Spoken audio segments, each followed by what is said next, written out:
Olá pessoal, tudo bem com vocês? Eu resolvi gravar esse vídeo dessa forma para a gente ter uma primeira experiência com a gravação de uma aula e eu vou comentar o slide que eu utilizei na última aula que nós tivemos juntos, no caso das turmas de informática e administração. No dia que eu passei esse material, que inclusive você já tem acesso a ele, alguns alunos não tinham ido à escola por conta já do coronavírus, devido à paralisação dos ônibus na cidade, que a gente teve aquele problema. Então eu vou comentar novamente até mesmo para quem não teve acesso àquele dia e para as outras turmas de edificações e também de agropecuária ter o acesso ao slide, à aula comentada que eles não tiveram. Esse momento, gente, é um momento diferente para todos nós, é um momento de novidade. Nós sabemos que o fato dessa pandemia ter nos atingido, ela faz com que a gente tenha que se moldar a uma nova forma de ensino e aprendizagem.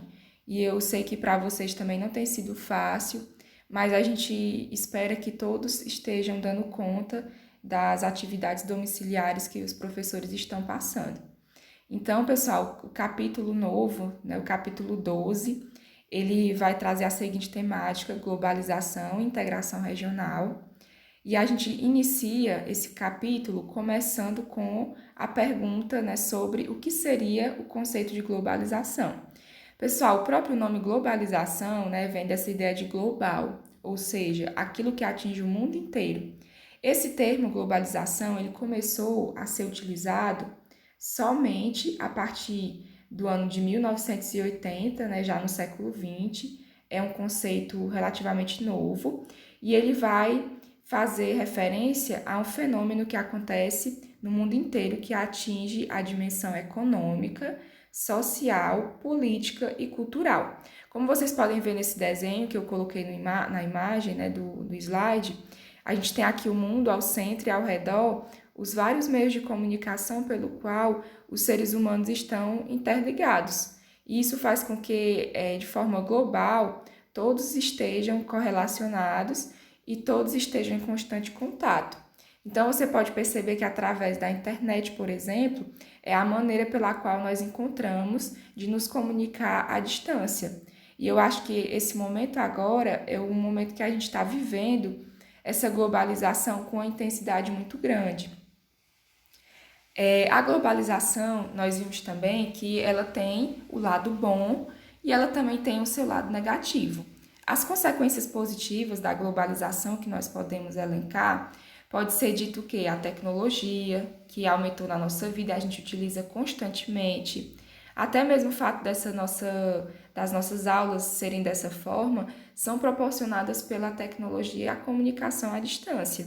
Então, a gente vai ter essa comunicação facilitada devido à forma como a gente tem acesso a tudo, a praticidade e a agilidade nas informações, crescimento e conexão.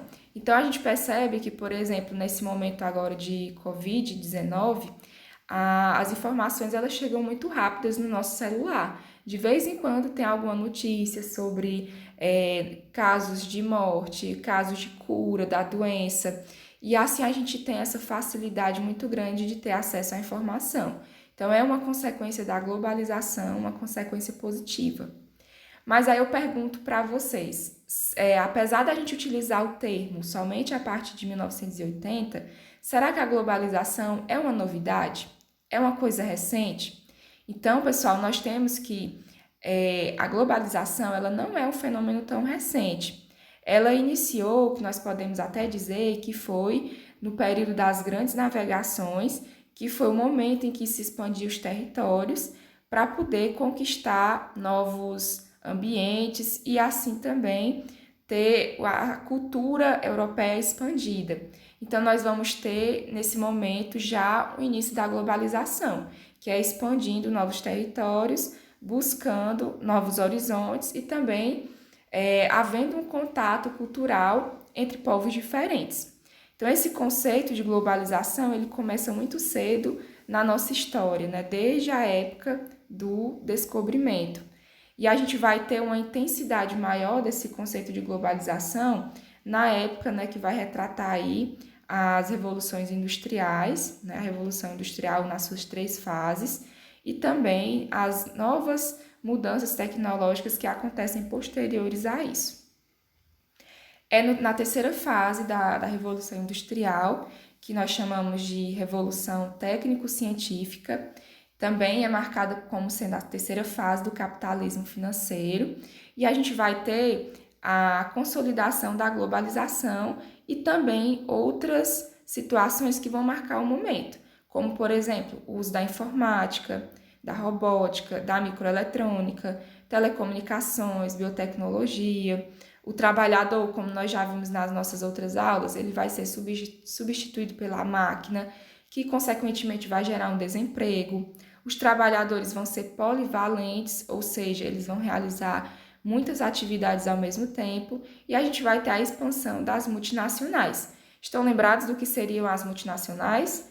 As multinacionais, só para a gente lembrar, elas são aquelas empresas que têm a sua empresa sede no país desenvolvido e ela instala empresas filiais em países subdesenvolvidos. Ou seja, nesse momento, a empresa sede, ela se aproveita da mão de obra barata que tem nos países mais pobres e toda a riqueza que é gerada naquele país retorna para o país de origem, né, o país sede. E assim a gente vai ter uma exploração de mão de obra barata que é buscada nos países mais pobres. A globalização ela tem muitas características para a gente identificar. Nesse texto aqui que eu coloquei para vocês, a gente tem, por exemplo, como é que as mercadorias elas são fabricadas. Uma mercadoria ela não é fabricada somente num país. Ela geralmente ela vai passar por várias mãos de obra, né, por países, para a fabricação de um determinado produto. Por exemplo, um tênis, ele pode ser projetado nos Estados Unidos, como diz aqui a leitura do texto. Pode ser produzido na China, com matéria-prima do Brasil e comercializado em diversos países no mundo. Ou seja, uma mercadoria da qual nós temos acesso, ela passa por vários processos até chegar à nossa mão. E a globalização, ela proporciona muito a gente ter acesso a essas mercadorias produzidas em várias situações. Quem gosta, por exemplo, de comprar pela internet, eu aposto que vocês já devem ter comprado alguma coisa pela internet. Eu tenho um irmão da minha família, até mesmo meu esposo, a gente costuma muito comprar pela internet. Meu irmão tem o hábito de comprar produtos que vêm de outros países. E aí a gente percebe a facilidade, né, de ter esses produtos muito fácil à nossa mão. Produtos que não são produzidos somente no país, mas que passam pela mão de obra, passa pelo consumo de matéria-prima de outros países também. Esse conceito de globalização ele vai ser reduzido por alguns autores, principalmente aqui nós vamos citar esse autor aqui da foto, o Marshall McLuhan. Ele vai criar o conceito de aldeia global para falar de globalização. Por quê? Esse autor vai ser um dos autores que vai entender a globalização somente através de um olhar positivo. Ele vai dizer que é como se o mundo inteiro ele se reduzisse a uma aldeia, porque é como se todos tivessem acesso fácil à informação, à tecnologia, e aí ele vai entender que o mundo inteiro ele se reduz a uma aldeia, porque todos têm acesso a essa tecnologia, a essa informação e ao encurtamento das distâncias.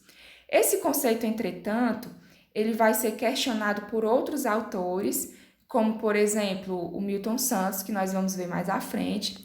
E aí nós vamos ter outros questionamentos para entender o conceito de globalização e esse conceito de aldeia global. Porque o primeiro questionamento que nós podemos fazer, será que todas as pessoas têm acesso à tecnologia mesmo? Né? Será que está acessível a todo mundo? Será que todos têm condições financeiras de viajar para vários países do mundo para poder reduzir essas distâncias? Talvez vocês tenham vontade de viajar para outros países. Obviamente não nesse momento, né, gente, que nós estamos vivendo a pandemia e sair do país seria muito arriscado, até mesmo sair de casa, né? Mas eu tenho certeza que vocês têm alguns planos, talvez, de viajar por aí afora. E esse ato de viajar, ele vai proporcionar esse encurtamento das distâncias, porque vai facilitar através do avião, através desses recursos, para a gente poder estar em outros locais mais distantes da nossa realidade. Mas nem todo mundo tem acesso a essa possibilidade de viajar pelo mundo. E aí a gente pode até trazer, né, como nós já tínhamos iniciado nas nossas aulas sobre globalização, a Covid-19, por exemplo, ela vai ser uma doença que vai ser trazida junto com esse processo de globalização devido a essa facilidade. As pessoas vão para fora, né, e trazem a doença e aí ela se espalha devido a essa facilidade que nós temos devido à globalização. E aí esse conceito de aldeia global ele vai ser questionado por quê? Porque ele vai dar essa ideia de que todo mundo é como se fosse uma unidade, né? Como se todos nós tivéssemos acesso às mesmas coisas e assim todos os povos seriam integrados e seriam homogeneizados. Esse processo de homogeneização nós podemos entender da seguinte forma. Analisando essa imagem que tem aqui do lado esquerdo, por exemplo, você percebe que tem uma pessoa que vai, né, através de como se fosse um funil, passam povos de diversas culturas e etnias por esse funil e ela sai como? Homogeneizadas, né, como se fossem todas iguais. Essa pessoa aqui, ela representa o quê? Uma potência mundial, que é os Estados Unidos, que nós vamos ter essa interpretação da imagem como são países mais desenvolvidos, como os Estados Unidos, que acabam homogeneizando as culturas pelo processo de integração, pelo processo de globalização. Então, esses países mais desenvolvidos, eles vão impor sua cultura, vão impor seu modo de ver o mundo, e aí as outras culturas, elas teriam que se adequar à visão de mundo imposta pela cultura dominante. Essa é a grande crítica que é feita ao conceito de aldeia global, porque nem todo mundo tem acesso fácil às informações e esse processo não homogeneiza todo mundo. E aí o autor que vai fazer crítica também a isso vai ser o Serge Latouche, que ele vai perceber a globalização como sendo uma imposição cultural de povos mais desenvolvidos a povos que não são tão desenvolvidos. E ele vai chamar isso de ocidentalização do mundo, né? Ou seja, países que vão ter uma dominação sobre determinados povos vão querer impor a sua cultura através da imposição de hábitos de cultura por meio da globalização. O Milton Santos ele vai ser contra essa ideia de aldeia global e ele vai dizer que não existe somente o lado positivo da globalização, como dizia aquele outro autor. Ele vai dizer que existe o lado negativo, que ela gera pobreza, gera desemprego, gera disputas étnicas, né? Quando alguns povos são obrigados a sair do seu país de origem para poder se abrigar em outros devido aos conflitos que acontecem. A gente vai ter desigualdades locais e globais. Então, Milton Santos vai ser um autor muito crítico da ideia de aldeia global. Mas qual seria uma ideia de uma globalização mais viável, tomando como base que existe essa desigualdade?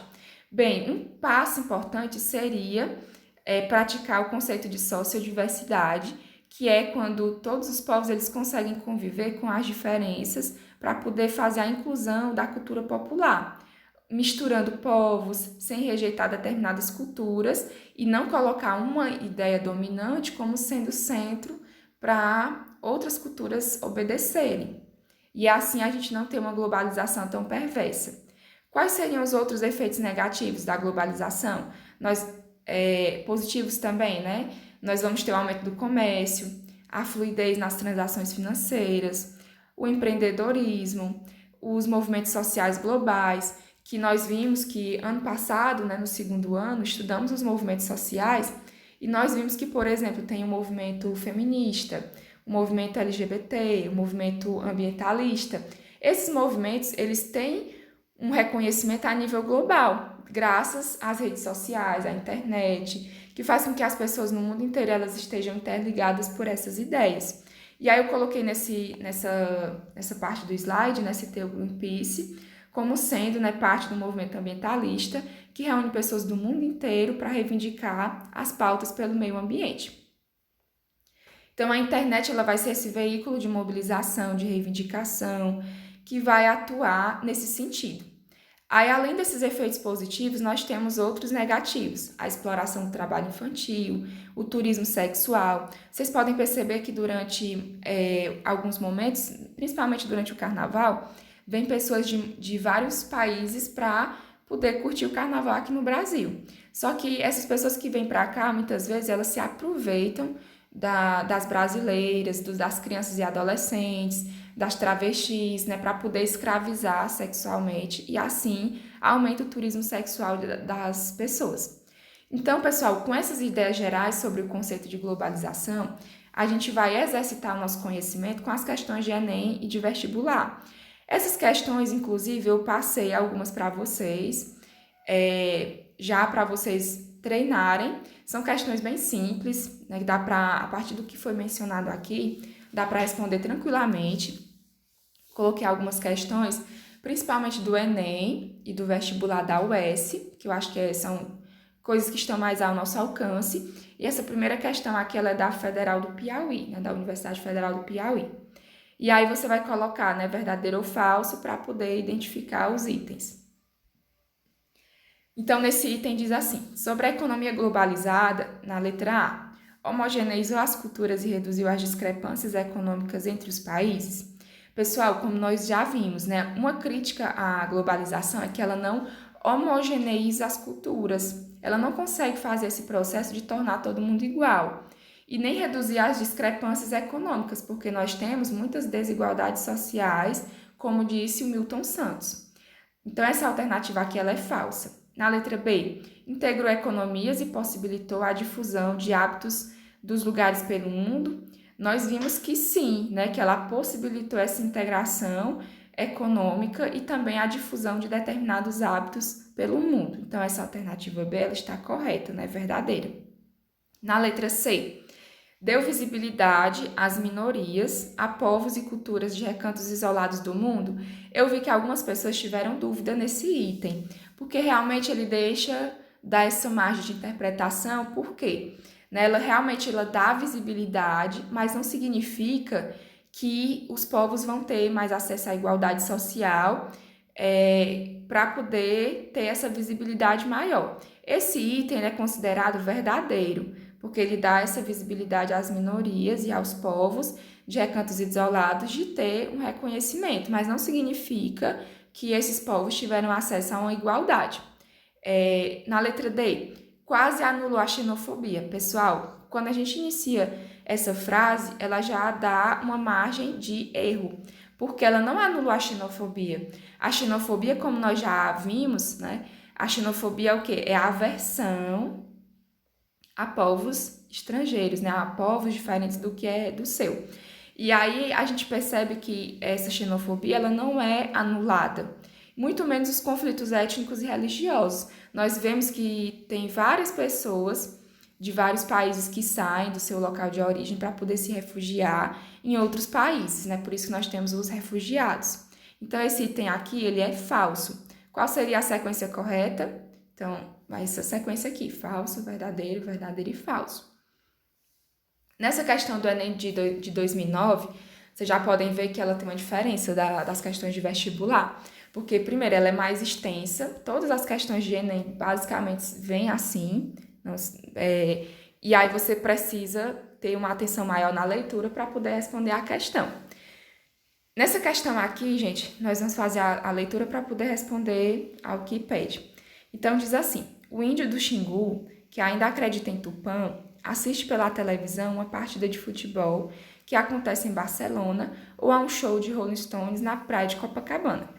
Não obstante, não há que se iludir, o índio não vive da mesma realidade em que o morador de Harlem ou de Hong Kong, uma vez que são distintas as relações dessas diferentes pessoas com a realidade do mundo moderno. Isso porque o homem é um ser cultural, que se apoia nos valores da sua comunidade, que de fato são seus. Ao comparar as diferentes sociedades em seu contexto histórico, verifica-se que, letra A, Pessoas de diferentes lugares, por fazerem uso de tecnologias de vanguarda, desfrutam da mesma realidade cultural.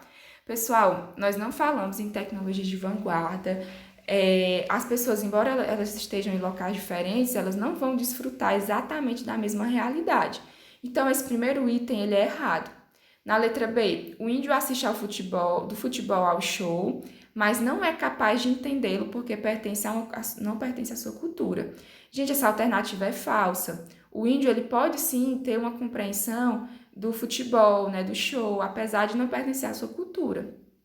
Na letra C, pessoas com culturas, valores e relações diversas têm, hoje em dia, acesso às mesmas informações. Pessoal, o fato de nós termos, né, a facilidade de comunicação pela internet, realmente nós conseguimos acessar diferentes informações, embora nós sejamos de culturas diversas. Então, essa letra C, ela vai estar correta. Vamos analisar as outras. Na letra D, os moradores de Harlem, Hong Kong, devido à riqueza da sua história, têm uma visão mais aprimorada da realidade. Pessoal, o texto ele não vem dar essa informação para a gente, até porque aqui ninguém está comparando uma cultura com a outra, não. Na letra E, a crença em Tupã revela um povo atrasado, em que os moradores de Harlem e Hong Kong mais ricos vivem de acordo com o presente. Pessoal, aqui também nós vamos ter uma visão, inclusive, etnocêntrica, porque vai julgar a cultura do índio como sendo um povo atrasado e inferior. E o propósito do texto não é isso, né? Então, relacionando com o tema globalização, a alternativa correta vai ser a letra C. Próxima questão da UES, do último vestibular 2019.2, que inclusive vários alunos da nossa escola foram fazer. E nessa questão você precisa ter um conhecimento acumulado em sociologia. É saber o que é globalização, mas também saber o que é ideologia, que nós já estudamos, o que é a modernidade, o que são movimentos sociais, que nós também já estudamos. Então, pessoal, nesse primeiro item aqui diz assim: expressão da organização da sociedade civil formada por ações coletivas, onde os indivíduos têm como objetivo alcançar mudanças sociais mediante ações e debates políticos em determinado contexto da sociedade. Pessoal, qual desses conceitos aqui vai falar sobre a organização coletiva para lutar por um determinado objetivo, né? Para alcançar uma mudança? Nós estudamos nas nossas aulas ano passado que quem faz isso é o movimento social, onde as pessoas se reúnem para poder reivindicar alguma causa.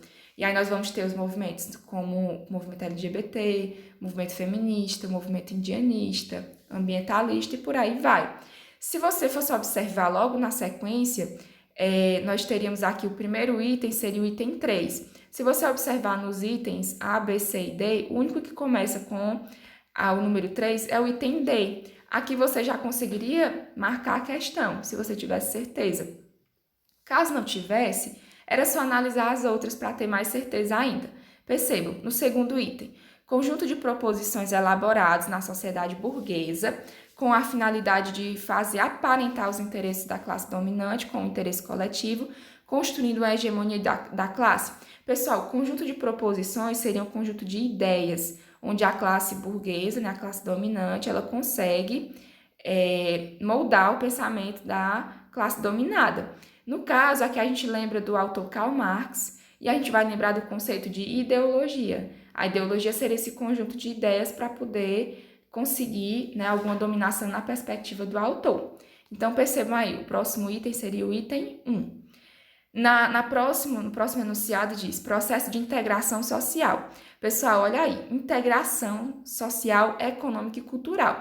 Só por esse início aqui já dá para manjar que é o quê? É globalização, que é o que nós acabamos de ver no slide, que tem bem no comecinho. É o processo de integração que envolve não só, né, o lado social, mas também a economia, a cultura e assim por diante. Ainda vem o seguinte, remete a uma atual conjuntura do sistema capitalista e sua consolidação no mundo. Ou seja, com a chegada do capitalismo, né, proporcionada pela Revolução Industrial, principalmente pela terceira fase, nós vamos ter esse movimento, né, acontecendo no mundo, que vai ser a globalização. E para finalizar, o período influenciado pelo iluminismo, em que o homem passa a se reconhecer como ser autônomo, autossuficiente universal, e assim ele age pela razão e atua sobre a natureza da sociedade. Pessoal, esse período aqui, influenciado pelo iluminismo, vai ser tido como a modernidade. Então, a gente tem aqui a sequência correta, vai ser o item D, né? 3, 1, 4 e 2. Então, percebam que não é difícil, mas você precisa ter um conhecimento de cada um desses conceitos que a gente tem acumulado durante os 3 anos do ensino médio. Próxima questão, Enem de 2015, diz o seguinte: um carro esportivo é financiado pelo Japão, projetado na Itália e montado em Indiana, México e França, usando os mais avançados componentes eletrônicos que foram inventados em Nova Jersey e fabricados na Coreia.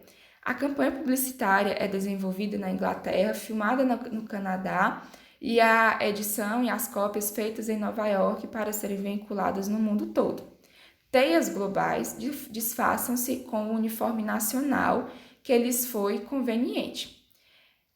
O enunciado diz o seguinte: a viabilidade do processo de produção ilustrado pelo texto pressupõe o uso de letra A, linhas de montagem e formação de estoques. Pessoal, no texto não está falando das linhas de montagem e formação de estoques. Na letra B, empresas burocráticas e mão de obra barata. A gente não está falando da burocracia das empresas no texto. Na letra C, controle estatal e infraestrutura consolidada. A gente também não está falando desse controle por parte do Estado para poder, né, ter o controle da mercadoria e a gente falar dessa infraestrutura, como diz aí na questão.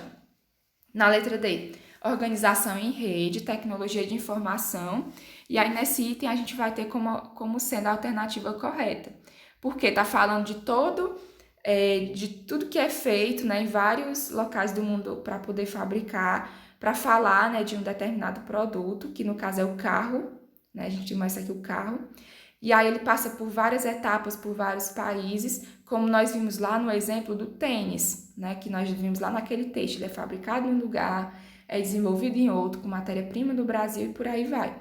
E aí o texto ele vai trazer essa dimensão também. E vai colocar a tecnologia da informação, visto que a gente vive num mundo que é integrado, né, que tem essa ligação global devido à globalização.